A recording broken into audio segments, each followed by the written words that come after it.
চন্দনদা এবং তার মধ্যে তিনি বলছেন যে একই প্রোডাক্ট লঞ্চ করতে করতে ব্যর্থ হওয়া বোঝাই যাচ্ছে ইঙ্গিতটা কার দিকে, এবং তার সঙ্গে তিনি দোকান প্রসঙ্গ তুলছেন যখন বারবার এই সদ্য বাংলায় ন্যায়যাত্রা করেছেন রাহুল গান্ধী এবং তার ক্যাচলাইনই হচ্ছেন যে নাফরাতের দোকান বন্ধ করে মহব্বতের বাজার খোলা।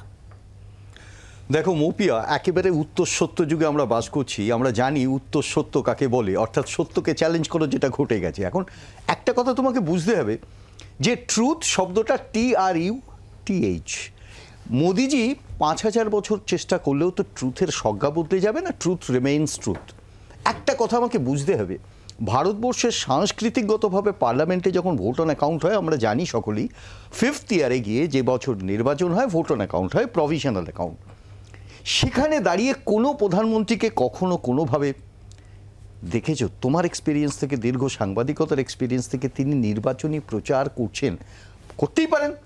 নির্বাচনী প্রচারকে ব্যবহার করছেন পার্লামেন্টে, একটা সিরিয়াস সেশন, এবং সেখানে দাঁড়িয়ে উনি কী বলছেন, বিরোধীদের আক্রমণ করছেন। এবং সবথেকে ইন্টারেস্টিং ব্যাপার, যেটা আমার কাছে খুব মজার ব্যাপার মনে হচ্ছে, প্রধানমন্ত্রী নির্দিষ্ট সংখ্যা বলে দিচ্ছেন যে কত সংখ্যা বিজেপি পাবে, কত সংখ্যা এনডিএ পাবে। ইন্টারেস্টিং ফ্যাক্ট হচ্ছে এখানে যে এনডিএটা আসলে কি, এই প্রশ্নটাই তো আমাদের আছে। 38টা দলে 38টা দল একে অপরকে চেনে না।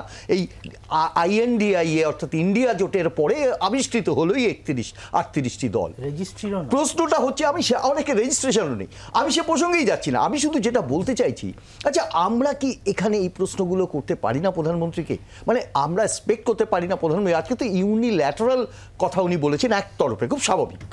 কিন্তু এই প্রশ্নটা যখন করা হবে, ভারতবর্ষের বেকারিত্ব 47 বছরে এই রকম একটি ভয়াবহ অবস্থার মধ্যে কেন ডিমনিটাইজেশনের পর থেকে আজ কোনো ব্যাখ্যা নেই ভারতবর্ষের অর্থনীতি ক্রমশ নিচের দিকে নেমেছে?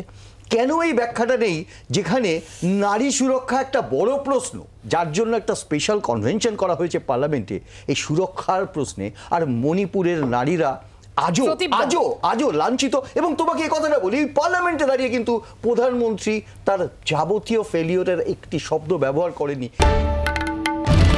বাংলার আওয়াজ, বাঙালির আবেগ, জি 24 ঘন্টা।